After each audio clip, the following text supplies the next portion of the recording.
Go. All right. Hello, Gareth Sapstad. Am I saying that correctly? You are. I've heard myself being called worse. Don't worry. Oh, really? What's the worst you've heard it? The most common one's slaphead. Whoa. And that's not on purpose. That's just, you see Sapstead and suddenly in your head it's Slaphead or Samstead, something like that. So, it's a proper English name, but people just kind of mispronounce it. But, could be worse. Yeah, tend to butcher it a little. You've done a good job on that one. For me, my name is Paul Kanu, but I just say canoe because it just rhymes so much with like, can you lift and all that stuff. Nice. I like it. Yeah, yours is easy. Yeah, it's super easy. But sometimes we'll get it wrong. But so what is it that you do? So I'm primarily a physique coach, strength and physique coach. I've been a trainer for the last 15, coming up to 16 years. I started out actually mostly working with elite athletes, and that was what my formal training, my formal education was within strength and conditioning, working with a lot of soccer players, rugby players at quite a high standard, kind of Premiership Tier 1, Tier 2, and a few international players as well. And then the longer I was training athletes for, I actually kind of realized at a point that I actually enjoyed training the general public a lot more than them. They were a lot more interested to train. They had bigger goals. They had, they had physique goals that they wanted to kind of aim for. And those are the things that kind of interested me a little bit more. So I kind of used the skill set I was using with my elite athletes, kind of transferred it into kind of the physique client world. And some of that creativity is kind of carried over to that one as well, really. So nowadays, it's coming up to about 3 years now. I've pretty much been solely online now for the last 3 years. I was that typical, 40, 50 clients a week in a gym. And then I kind of ripped that plaster off 3 years ago, moved to Australia for a year on purpose, just so I had that stop of one-to-one training. And then, as I said, went fully online from that point, really. And that's what I do today. So you could say that I'm an online coach, really. Yeah, I mean, that's a pretty good thing. I'm actually in the same way, but for me, I'm just starting my journey into it. And it's a little difficult starting up at first and trying to like build up those online clientele, which isn't bad. I like the journey part of it. When you said you were training elite athletes, what were the differences between an elite athletes and the general population? You can say Sapstead, but you can't say athlete. Yeah, exactly. Right. It's like what's going on? Sapstead wrong. I can't say athlete. I still can't. Yeah. The main difference really with elite athletes, the brutal honesty of it, the more elite they are, the more really your job is just about maintaining, making sure that they're staying on the field, making sure they're remaining injury free throughout the season. So you're not actually going to be willing to experiment so much with those people. It's just about maintenance. So the type of stuff you do with them might be, they might only strength train once or twice a week, and it's solely injury prevention based because they're already at a level where they're producing as much maximal force as they possibly can, or that's the type of stuff they can only really develop in the off season. So during the season, as I said, it's mostly about maintenance, which I suppose for me is where it became most boring because there wasn't much there. It was all about maintaining. It wasn't kind of aiming for big goals, no matter how much I kind of pushed on that front, really. And then, as I said, it's kind of about that transference to them on the field, them training in the weights room, them, doing a barbell back squat in their head wasn't relatable to their sport, for example. They couldn't see that. Whereas someone who might be general population or a physique competitor, they actually enjoy being in the gym. They enjoy seeing those numbers up and so on. So when it comes to your athlete, you're actually trying to sell them in a way on why they should be lifting weights, why they should be, doing a squat, for example, and trying to relate it back to their sport and the transference of that force that they're producing on the squat into their sprinting, for example. Whatever it is that they're doing. Absolutely. Yeah, it's interesting that you mentioned that. I actually have encountered some athletes in terms of like just regular college athletes, and I don't know what it is, but I think from what I'm seeing in most college athletes is that strength training is not like that heavily incorporated. It's just like it's all like more technique based on conditioning and stuff like that, which makes sense. But strength training would also go a long way in towards being able to transfer that over to the field, especially if, like, let's say a football player or like a soccer player, in terms of like straightening up your legs so you can kick the ball harder. But it's always just been, I'm not entirely sure, but it's always been like more endurance based.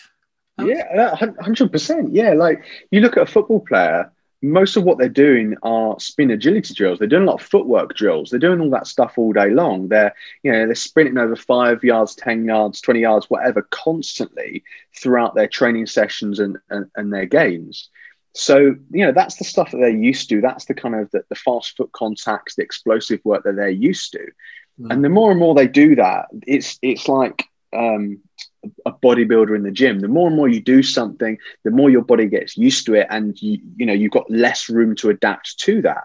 So an athlete out in a sports field, let's say a football player, they've done so much of that stuff that there's only so much of it you can actually give them before they're not going to really adapt to it anymore. So the best thing you can do for a football player is actually take them into the gym, do what they've not been used to doing, make them do some things like some, for example, some squats or something like that, something that's going to increase their force output. And that's the stuff that's going to have that better transference when they do go out in the field, because it's the stuff that they're not used to doing. But it's just, as I said, it's about selling them onto that and why that works in the first place. Yeah, exactly. Not just that. And like, instead of like the whole footwork that they do, if they've been doing it for so many years, it's already muscle memory. It's like, it's something like they're already like adjusted to. So like when exactly. And you stimulus there, like AKA strength training, it actually improves what they already know through muscle memory, and they perform a lot better. 100%. It's exactly the same as I said with like a elite physique competitor.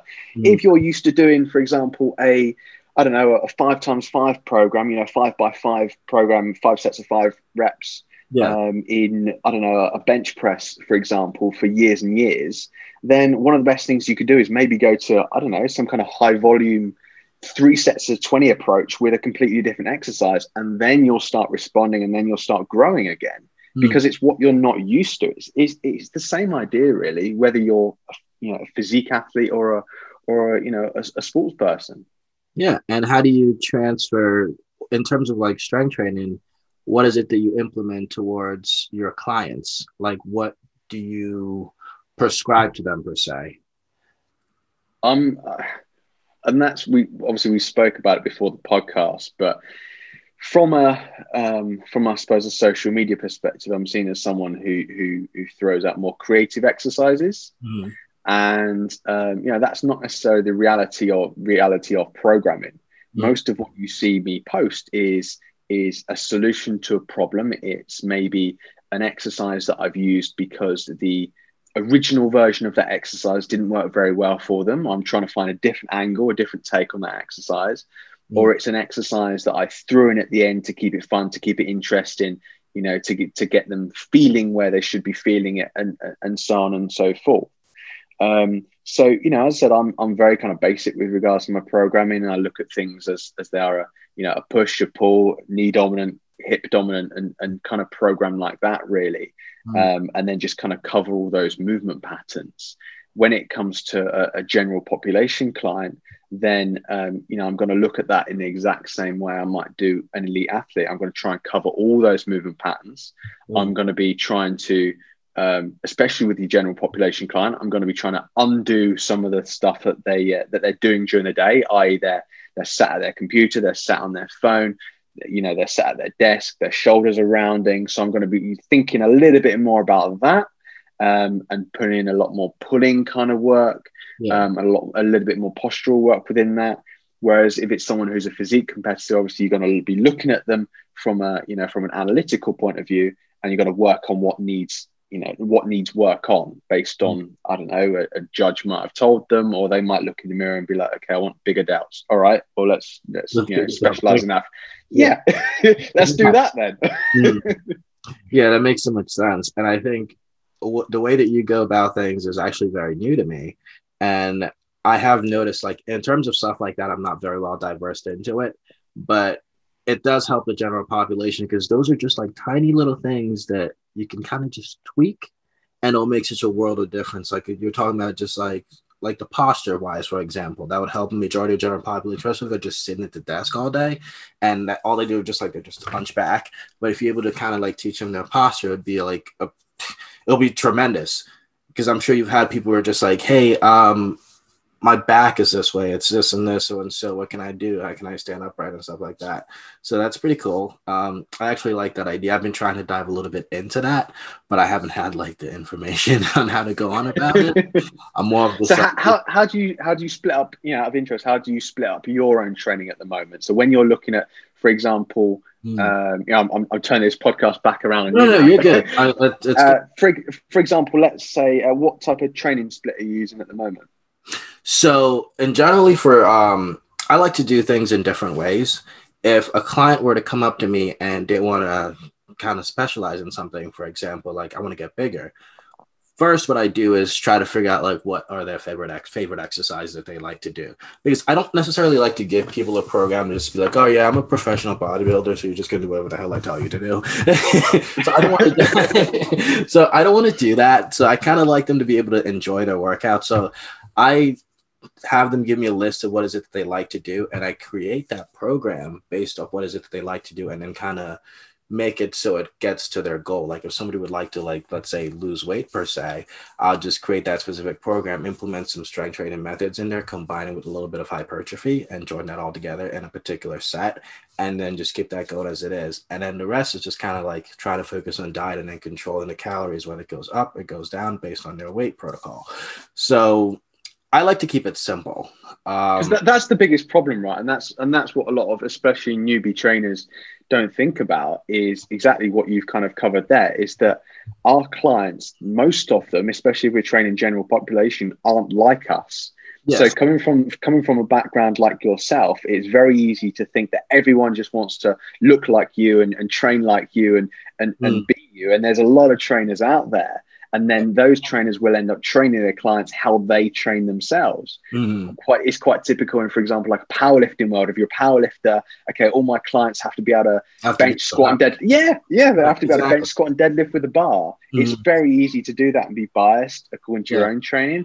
But I like that approach with you, and in terms of, you know, what do you enjoy doing? What's going to enable you to stick to exercise? Let's work with that. How can we make that even better? Because the entire point of all this is to be able to fit someone's exercise or diet into their lifestyle where they can actually do it for a long period of time. Like, you're not going to give somebody who likes to do shoulder press something like laterals if they don't enjoy it. Like, they're going to be like, oh, it's lateral, I'm not going to enjoy it. And they're not going to stick to it. So it's kind of the exact same thing you do. It's just like you create something that people can do sustainable for a long period of time that they'll enjoy doing.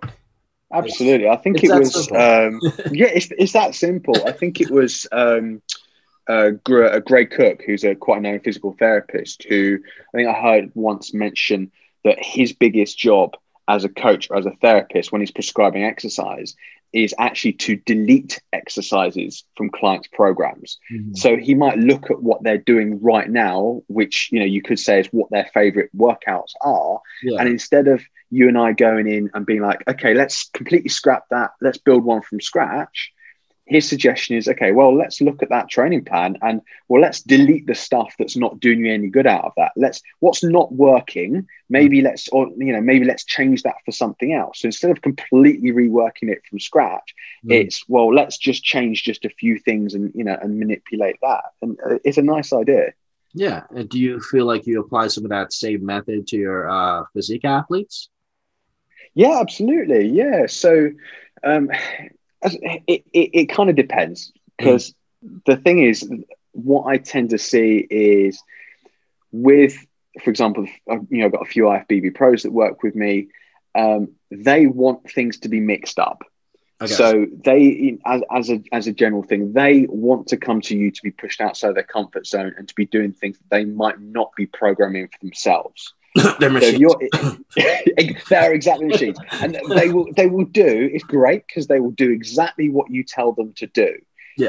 It's a good thing and a bad thing. It's brilliant for me because I can throw anything at them and I don't hear many complaints from it. Yeah. But also it's a bad thing because I don't hear many complaints from it. And if there's any niggles going on, their elbows are starting to feel cranky, they don't tend to give me that feedback back. So therefore, it's actually a little bit harder for me to program for these people in the long run because I'm not understanding them as much as for example, the newbie client who's very aware of every ache and pain. So then I can very easily be like, okay, maybe this exercise isn't well aligned for you. Maybe we need to change this. Whereas I could probably just tell you, okay, Paul, you need to RDL and hamstring curl to get bigger hamstrings, and we'll do that for 8 weeks. And you will do that for 8 weeks, and you will do it for the sets and reps that I tell you to. Even if your back is screaming, you will probably keep doing it.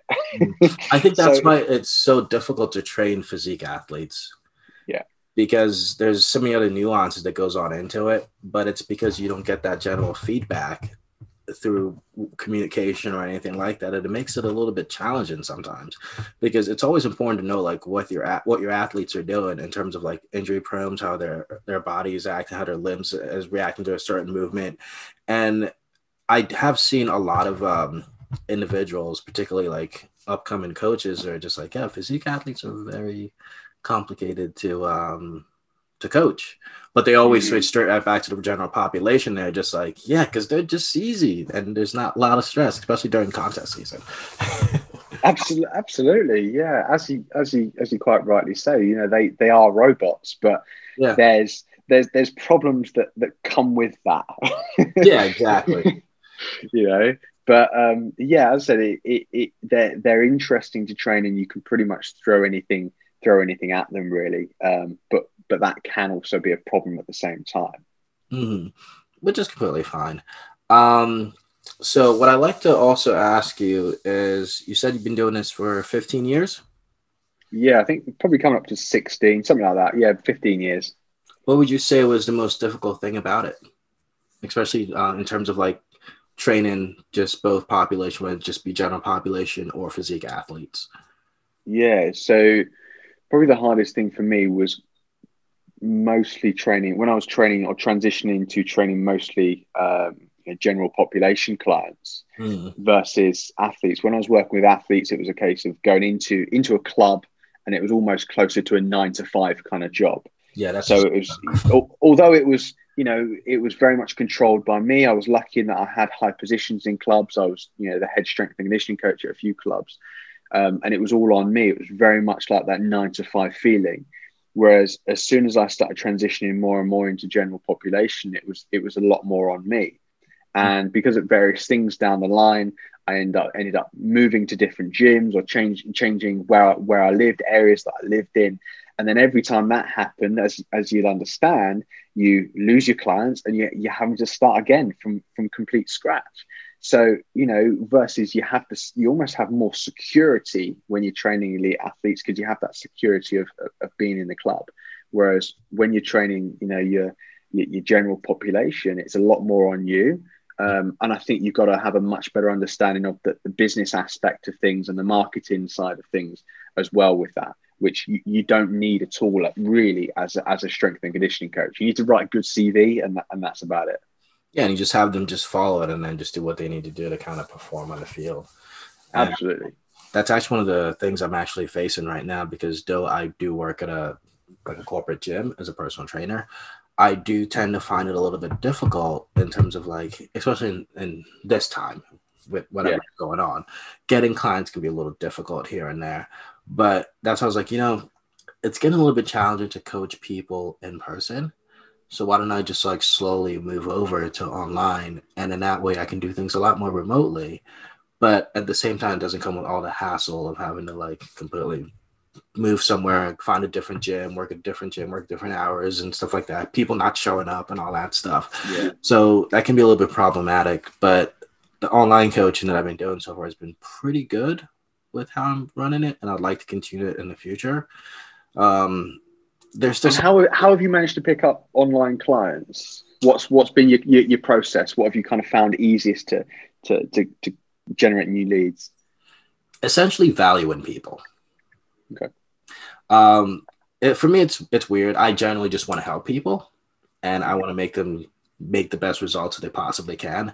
So I post certain information here and there, whether it just be like just helping little stuff, talking about like hypertrophy, eating, or just giving things, and actually being able to communicate with them and kind of just interact with them as you would like anywhere else, like in a club, for example.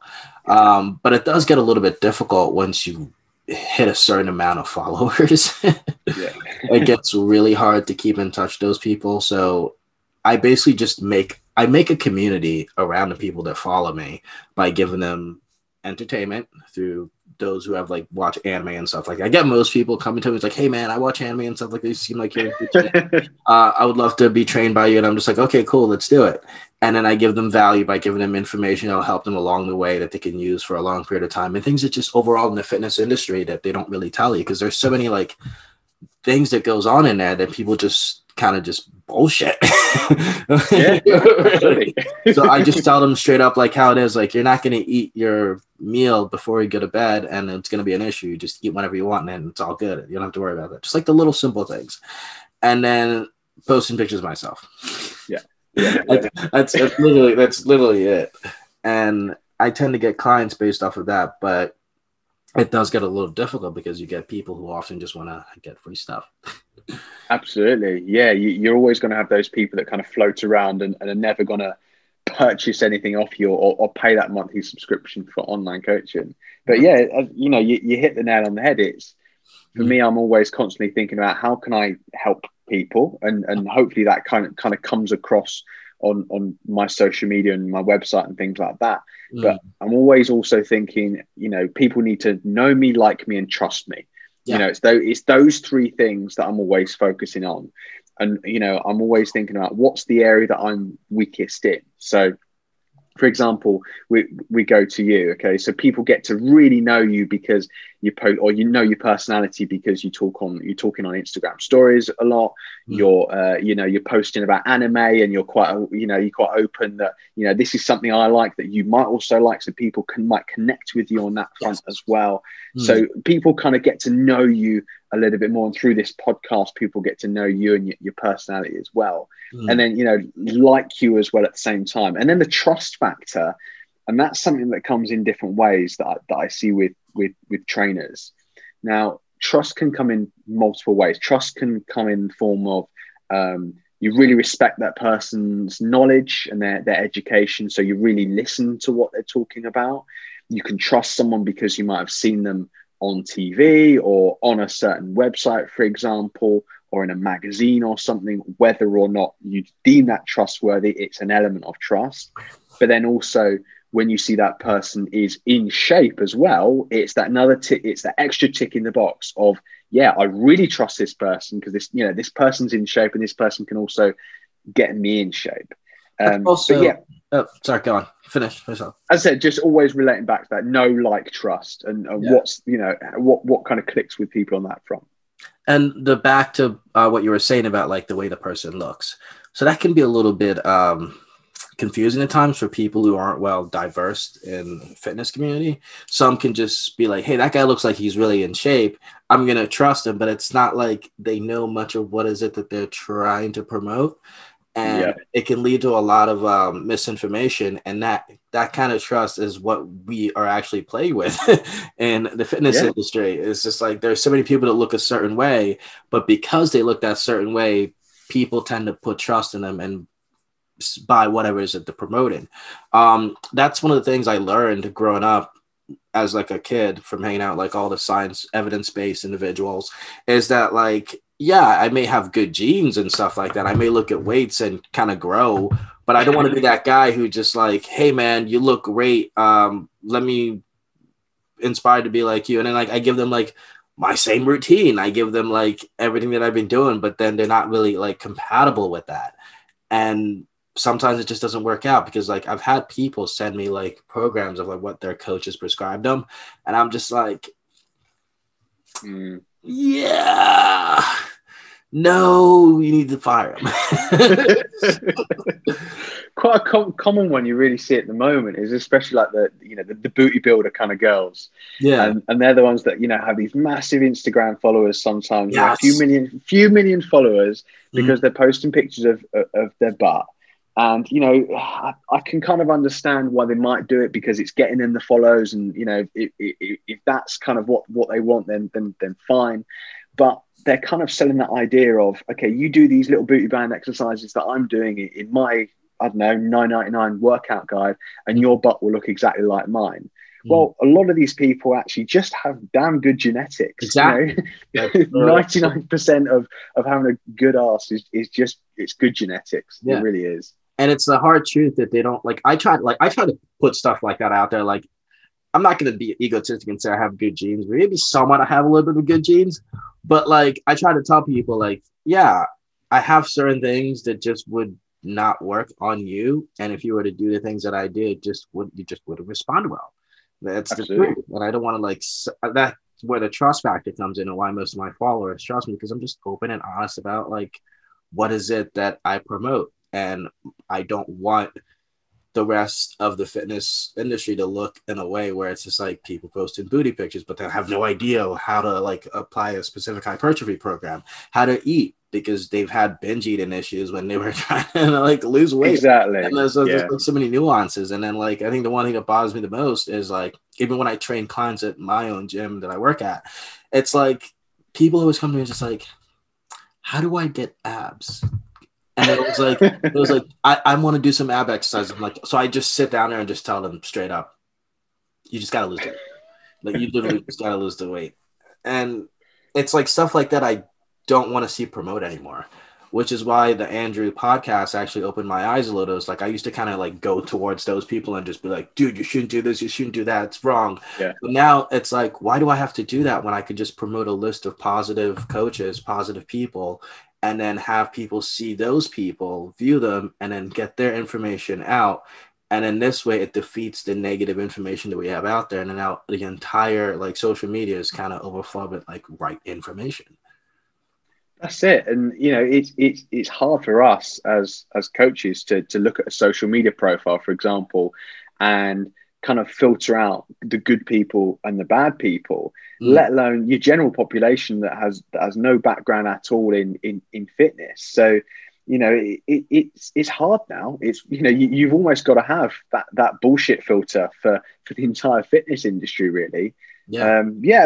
As you're saying, with regards to people that, I don't know, you might have a look at some guy who's got abs, so you might buy his training program. Well, or someone goes to me and says, okay, I want your abs. So, show me what abs exercises you do, and I'm going to copy them. Well, most of the time, my answer is probably going to be something to the extent of, well, you need to be doing some more cheesecake pushaways, Fork down.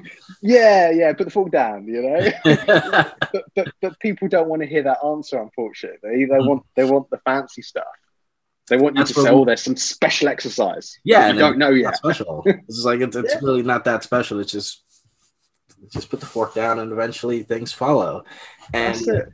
We should promote more of that, more honesty. Like, I understand it's about business and making money, but like, what business would you have if you don't show compassion towards others who are looking up to you to be the best version of themselves? Couldn't agree more. Yeah. But overall, that's pretty much it. And I just want to kind of get this information out there. And going forward, do you have anything in particular to say, like, to the audience who are viewing this at the very end, like any specific like advice or tips or anything? I think the theme of the podcast really has been very much about kind of social media and what to look out for, I think. So as I said, just general advice to people. I think don't be so fast to kind of judge people on their social media profile from the outset, from the pictures that they post, and things like that, or the result, quote unquote results of their clients, because that's not always the full story. That's very much the exterior.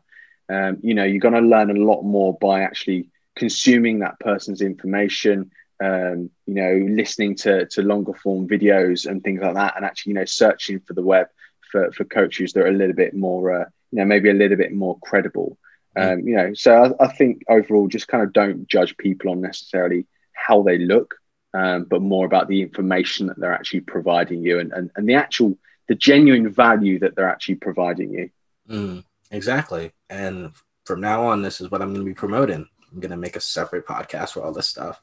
Absolutely love it. Love the idea. Thank you very much.